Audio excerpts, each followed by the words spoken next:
Namo tassa bhagavato arahato samma sambuddhassa. Homage to the Buddha, the Enlightened One. For this talk, because I have given many talks on other subjects on the last few days, I'm going to just focus on the practice of meditation. But do not get concerned, because this is going to be a practical talk.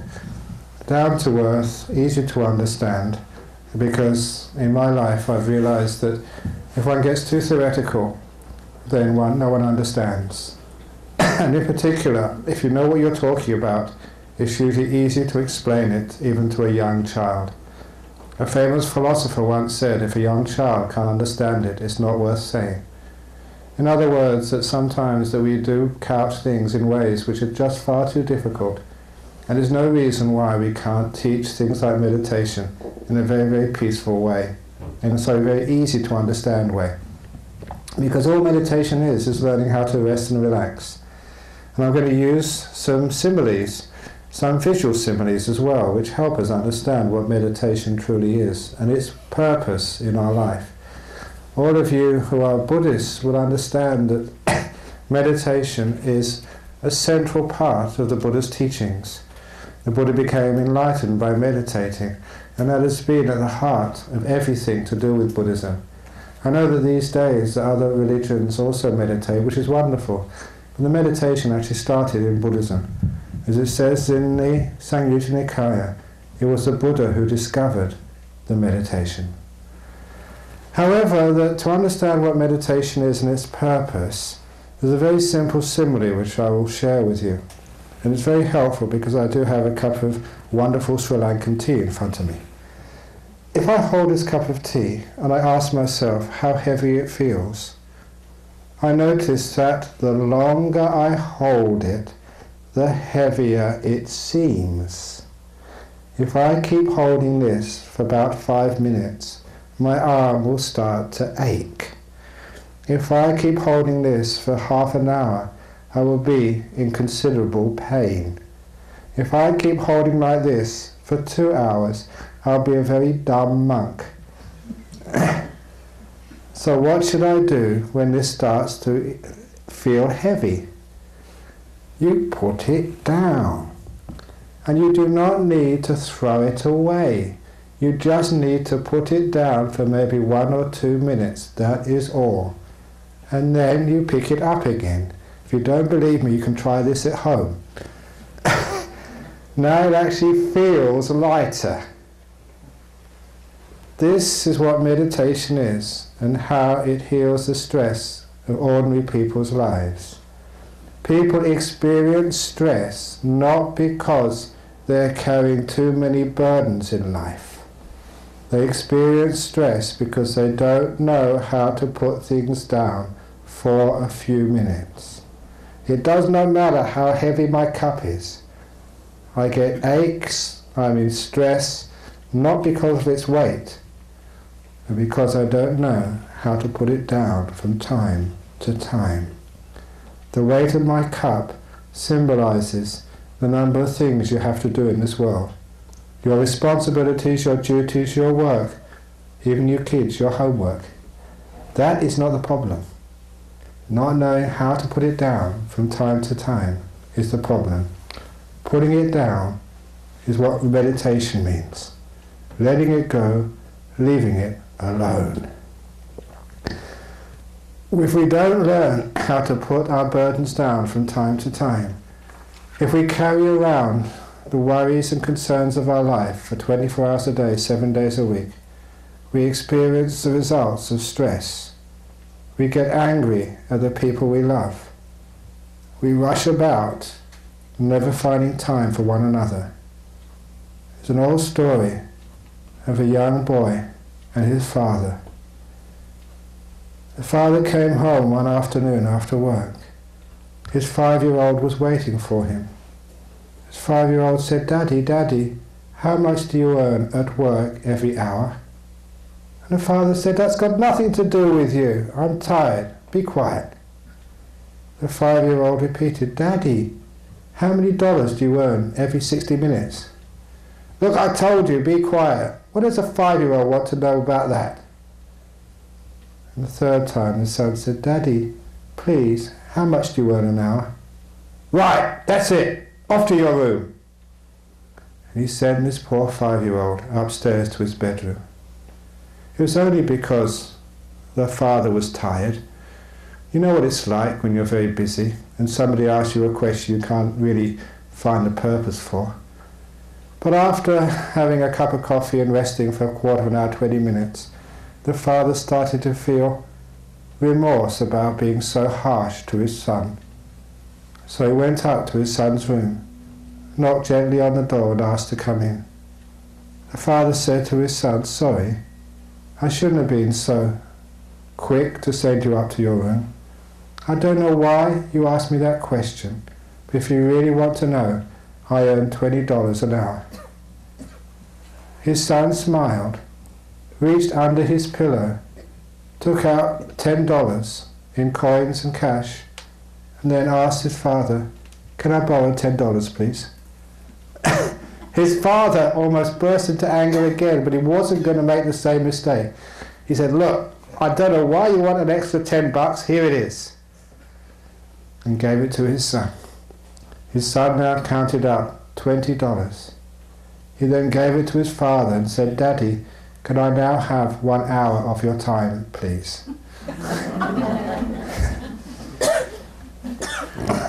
I think you understand the moral of that little story, that sometimes that we don't spend time with our children because we're too stressed out. And because of that, we don't even spend time with our bodies, which is why we get cancers and other diseases. If you don't know how to put your cup down, if you're always carrying things around, no wonder that things go wrong in your life. Another story about this, the effects of meditation. There was a Sri Lankan man in Perth. He was a person we called a Wesak Buddhist, which term means a person who only goes to the temple once a year for Wesak. The rest of the year you don't see him. A Wesak Buddhist. However, he was an engineer, a civil engineer working for the government. After a while he started coming every week, and I wanted to find out why. He told me that in the Department of Minerals and Energy in Western Australia, where he was working, his boss was what is called the boss from hell. I'm sure you know such beings. They give you twice as much work as you could possibly do, and they demand it be done by yesterday. And whatever you do, they never thank you. Even if you work very hard to do your very best and do overtime, they just give you more. And one mistake and they really shout at you.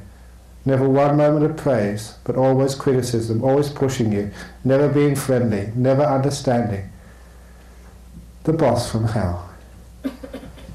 But to his surprise, his boss from hell, a Caucasian Australian, over the space of 3 months changed. From being a person who was insensitive, demanding, angry, to being a sensitive boss, who was more able to understand the difficulties of the workload which he was given to his workers, subordinates, and could actually accommodate. And when this man did something and a bit of extra work, his boss would now praise him instead of always criticizing him.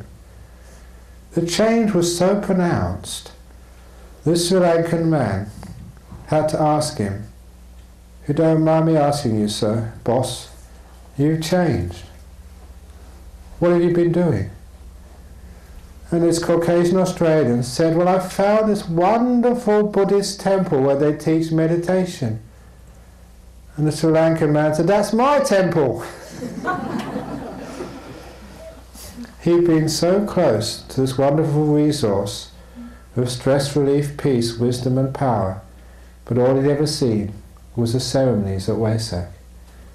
But once he saw in a non-Buddhist Caucasian Australian the results of this Dharma, he saw how it had changed the boss from hell to being someone he liked working for, and actually you work much harder for sensitive bosses than you do for angry ones. When he saw the effect of Dharma, of truth, of meditation on this person, from that time he came every week. He saw that meditation actually does change your life in many, many ways. It is not just for gaining these powerful states of enlightenment, it's actually for enhancing your career, your happiness and your health. An example from my own life of how it enhances your progress in your career came from the time when I was a student at university, and this is for all the children here. Life at school and college and university is tough. There's so much competition. If you want to do well, you should come to this temple more and more and learn some meditation. Because I learned meditation when I was about 17 or 18. And I got the first results, positive results of meditation for my career when I was 21 or 20. When I was doing the final examinations at Cambridge University in England in theoretical physics. In those days, the examinations were called finals. The reason they were called finals because all of your university career would be measured in one series of examinations for which you'd pass or you would fail. Everything which went before counted for nothing, and everything was down to a series of examinations on 6 days. There was a morning paper 3 hours long, 1 hour for lunch, and another paper in the afternoon for 3 hours. From Monday, Tuesday, Wednesday, Thursday, Friday, and even Saturday. 6 days in a row. That was stress. I was told that my future depended upon success in those examinations. If only I would have known I was going to become a monk, I would have needed to worry so much. But, unlike any other student, I had my competitive edge, which is why I did well. After the 3-hour morning examination, I never went for lunch. I went to my room, sat on my cushion, and meditated. This is what happened. Not only does it show the benefits of meditation, it also shows how meditation works. When I sat down, closed my eyes, made myself comfortable, the first thing which came into my mind was the morning exam. What have I done? Did I answer that question correctly? Should have I added more explanation? Of course, everybody knows that the past cannot be changed. The paper was already in the examiner's room. I could not change it now. Even though you know it's dumb to think about the past, many of you can't stop it. It was only because I had trained in meditation for about 2 or 3 years by this time. I could let go of the morning examination, the past. Can't be done, can't change anything now, it's all finished. So I never worried at all about the morning exam. As soon as I let go of the past, the next thing which came into my mind was the afternoon exam. The future. Should I get up some books and do some more study? Should I swat up, do some revision at the last moment? But I always remembered something. The past is so uncertain. Whatever I swatted up in the past, whenever I looked up half an hour or 10 minutes before an examination, that subject never came up. The future is that uncertain. So the next thing I did was to let go of worry about the afternoon examination. I reminded myself this was lunchtime, not exam time. This was a time for resting, not working. Only the training in letting go of past and future, otherwise known as meditation, enabled me just to come into the moment and to rest from all this thinking and worrying. As soon as I let go of the past and future, when I came into the present moment, the next thing which I noticed shocked me. I noticed my body was shaking. I had never realized I was a nervous person before. It's understandable. This was final examinations. What would you expect? But what shocked me was I hadn't noticed it. So often we don't notice what our body is doing because we're too concerned with worrying about the past or worrying about the future, that we're just oblivious to what's happening now. As soon as I realized my body was shaking, I could just relax it. When my mind was in the moment, it could do something about it. So the body just relaxed. After it relaxed, another level came to my attention. Again, it was surprising, but when thinking about it, understandable. I realized I was just so tired. My brain had no gas left, to use a metaphor. It was out of gas. I'd used so much energy in the morning with that morning examination and studying the night before. I was drained of energy. It's fascinating to realize that how your energy levels are not monitored because you never look. When you have low mental energy, that's a great cause for stress and for anger and for all the negativities of life. Noticing that I was drained, understandably so, all I needed to do was to rest, to be still. Meditation, stillness. When you are still, energy comes back. As my teacher Ajahn Chah once said, which is absolute truth, to gain energy in your body you have to exercise, but to get energy in the mind you have to be still. The more still you are, the more energy comes into your mind. So I was still. I only meditated for half an hour, but by the end of that half an hour, my mind was energized, my body relaxed. So I went into the afternoon examination as if I just had a wonderful sleep, as if it was the first exam of the season, relaxed and even happy. My friends told me afterwards that I was the only one they saw going into the examination room with a smile on their face. They thought I was cheating. In a way I was. And I didn't know the exam paper or the questions coming up, but I certainly had an advantage in my examination technique. And I did extremely well. Simply because I had rested, become peaceful, allowed energy to come into my mind, so I could do the job. So much of failure in life is because we are not efficient with the way we use our body and mind. Training in meditation is training your mind. So all you kids, if you want to do well at school, and have an easy time with your homework, if you want to be able to remember what the teacher says at high school and college, try please some meditation. Train your mind. And then you'll find that when the lecturer is speaking, you can be so still, so alert, that whatever is said goes into the brain and is remembered.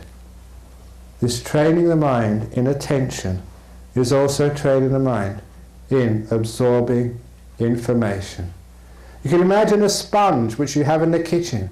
If your sponge is damp or full of water, it can't soak up anything. But if your sponge is dry, if there's no moisture left, it can soak up a lot easily. In the same way, if your mind is still and empty and free, it's amazing just what you can actually draw up.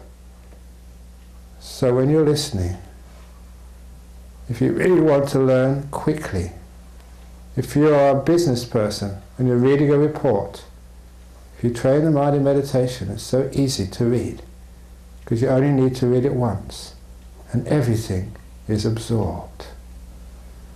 This is why people who meditate have a competitive advantage in the world. But I did mention also that when one meditates, one becomes more sensitive to one's body. You start to feel what's happening in your body, and you can take remedial action, which is why that some of our monks in California, I'm not sure if this is the same in New York State, but certainly in California, if you can get a monk to sign a declaration, an official declaration that you are a meditator, then you do get a hefty reduction in your health premiums. It's amazing what you can get from coming to a Buddhist temple. You save a lot of money. And the reason you get a reduction in your health premiums is because every scientific study has proven that people who meditate don't get so sick. And if they do get sick, they get healthy pretty quickly. If they have an operation, they heal much faster. Study after study after study has shown that, so even the health funds will give you a rebate if you are a meditator. So, if you're having trouble paying the bills, you should come here much more often. You save a lot of money coming to a Buddhist temple. But not only that, here's an interesting story for you. I'm not sure if you've heard this one. One of the other benefits from meditation. I don't know how many of you have got a computer. I don't know how often it crashes. Listen to this story. There's a Thai monk, a very great meditating monk, who visits the US quite often. We got this story last year when some of our monks picked him up from the airport in San Francisco. They noticed in his passport, a Thai passport, he had a diplomatic visa for the rest of his life. And he wondered, what is a Thai Buddhist monk doing with a diplomatic visa for life, allowing him to come in and out of this country as often as he wanted, whenever he wanted? You know the diplomatic visas, you go through a special channel, you don't have to queue up with everyone else. So they wanted to find out why. He told the following story, which was checked out, was true. About a year and a half ago, maybe, around that time, maybe earlier, I'm not quite sure, in Houston, Texas, NASA was installing a mainframe in their headquarters, in their center. Many, I don't know, hundreds of millions of dollars worth of computer equipment. After installing it, having programmed it, they could not get it to work. They got every expert they could from the country to try and fix the problem.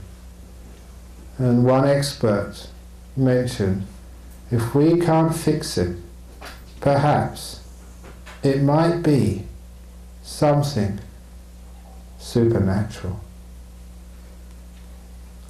They heard there was a monk in the neighborhood with great meditation and powers. So they invited him to come and chant and meditate in the main computer room of NASA, which he did. And as soon as he was finished, the computer worked perfectly. And out of gratitude, they gave him this diplomatic visa for life to come and go whenever he wishes. Which shows, if you come to this temple and learn some meditation, well, next time your computer crashes, no trouble. It's amazing. This is what this meditation can do. So the next thing of this talk is, how do you meditate?